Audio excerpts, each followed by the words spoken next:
Perkenalkan, nama saya Tania Melinda, NPM 19.1367 dari kelas H. Berakhirnya perjanjian dibagi menjadi dua, yaitu ada pengertian berakhirnya perjanjian, dan yang kedua, berakhirnya perjanjian menurut bab 4, pasal 1381 Kitab Undang-Undang Hukum Perdata.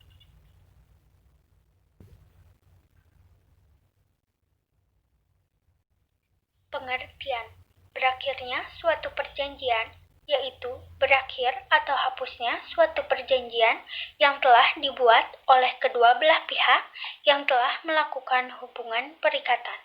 Pada dasarnya, perjanjian yang telah dibuat dan dilaksanakan oleh para pihak yang dapat berakhir atau hapus.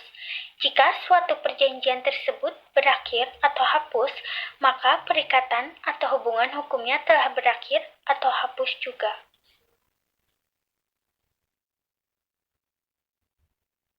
Sebaliknya, jika perikatan yang bersumber dari kontrak berakhir atau hapus, maka kontraknya pun berakhir atau hapus juga. Akan tetapi, terdapat pendapat lain yang diartikan sebagai pengecualian yang dimana suatu perikatan atau hubungan hukum dapat berakhir, akan tetapi perjanjian atau kontraknya belum berakhir. Berakhirnya suatu perjanjian yang diakibatkan oleh beberapa hal seperti yang diatur pada bab 4 pasal 1381 Kitab Undang-Undang Hukum Perdata tentang hapusnya perikatan-perikatan. Yang ke-1, ada pembayaran yang diatur pada pasal 1382 sampai pasal 1403 KUH Perdata, yaitu pelunasan utang atau uang, jasa, barang, atau tindakan pemenuhan prestasi oleh debitur kepada kreditur. Seperti contohnya, ada perjanjian jual beli sepeda, yaitu di mana Pak Andi membeli sepeda yang dijual oleh Pak Joko. Maka saat Pak Andi membayar sepeda tersebut sesuai dengan harga yang ditetapkan oleh Pak Joko dan sesuai dengan kesepakatan kedua belah pihak, maka saat itu juga perjanjian keduanya dianggap hapus atau berakhir.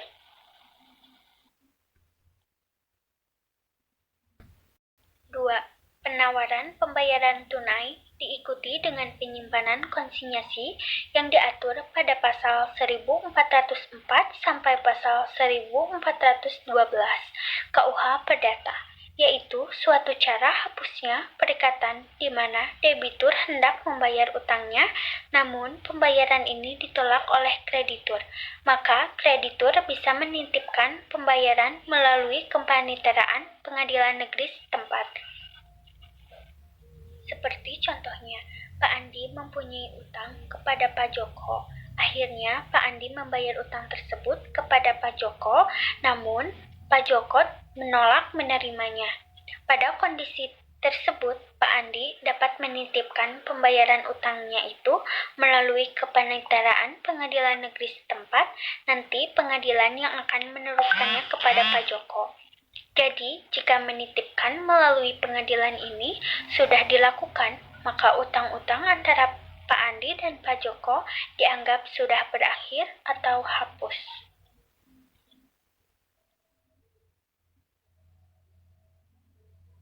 Yang ketiga, novasi atau pembaharuan utang yang diatur pada pasal 1425 sampai pasal 1435 KUH Perdata, yaitu perjanjian antara kreditur dengan debitur di mana perikatan yang sudah ada dihapuskan dan kemudian diganti dengan suatu perikatan yang baru.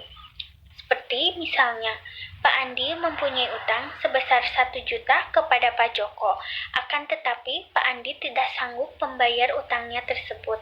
Lalu Pak Joko mengatakan bahwa Pak Andi tidak perlu lagi membayar utangnya sebesar 1 juta tersebut, melainkan cukup bayar 500.000 saja. dan uang dianggap lunas.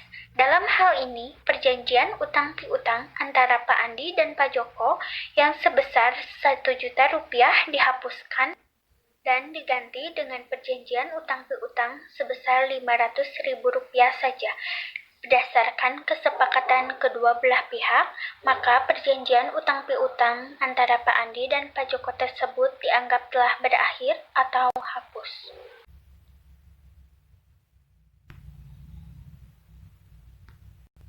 Keempat, ada perjumpaan utang atau kompensasi yang diatur pada pasal 1425 sampai pasal 1435 KUH Perdata, yaitu penghapusan utang masing-masing dengan jalan saling memperhitungkan utang yang sudah atau dapat ditagih secara timbal balik antara debitur dan kreditur.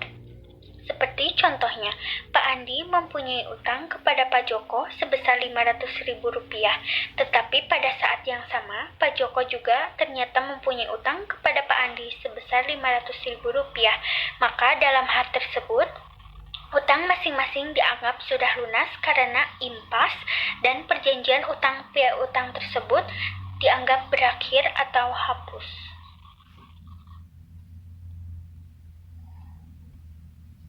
Yang kelima, ada konfisio atau pencampuran utang yang diatur pada pasal 1437 sampai pasal 1437 KUH Perdata, yaitu pencampuran kedudukan sebagai orang yang berutang dengan kedudukan sebagai kreditur menjadi satu. Misalnya, Alisa mempunyai utang kepada Dimas. Mereka merupakan sepasang kekasih, lalu mereka melaksanakan pernikahan. Dalam hal tersebut, maka terjadilah pencampuran utang, karena antara Alisa dan Dimas telah terjadi suatu persatuan harta kawin akibat perkawinan, padahal dulunya Alisa mempunyai utang kepada Dimas.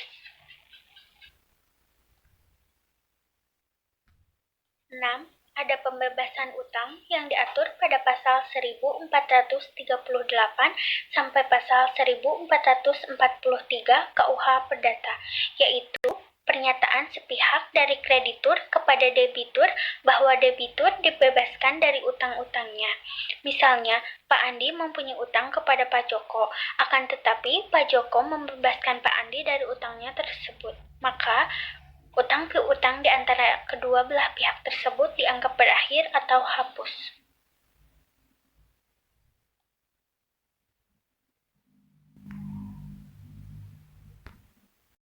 7. Musnahnya barang terutang yang diatur pada pasal 1444 sampai pasal 1445 KUH Perdata, yaitu hubungan perikatan hapus dengan musnahnya atau hilangnya barang tertentu yang menjadi prestasi yang diwajibkan kepada debitur untuk menyerahkannya kepada kreditur.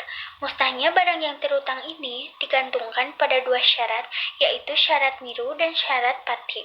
Musnahnya barang tersebut bukan karena kelalaian debitur dan debitur belum lalai menyerahkan kepada kreditor. Seperti contohnya, Pak Andi mempunyai utang kepada Pak Joko. Dia berniat untuk melunasi utangnya itu dengan sepeda motor. Akan tetapi pada saat motor tersebut akan diserahkan kepada Pak Joko, motor tersebut tiba-tiba dicuri dan dibawa kabur oleh maling. Maka dari itu, utang piutang antara Pak Joko dan Pak Andi dianggap lunas.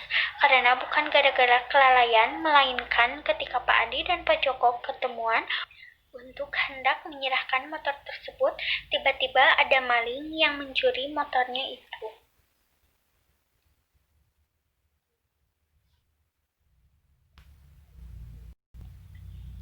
8.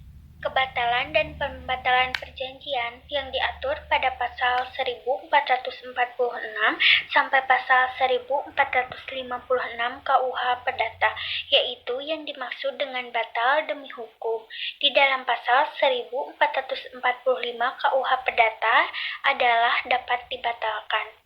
Misalnya, suatu perjanjian yang dibuat oleh seseorang yang belum dewasa atau belum cakap hukum, perjanjian tersebut dimintakan kebatalannya melalui pengadilan, dan saat dibatalkan oleh pengadilan maka perjanjian tersebut pun berakhir atau hapus.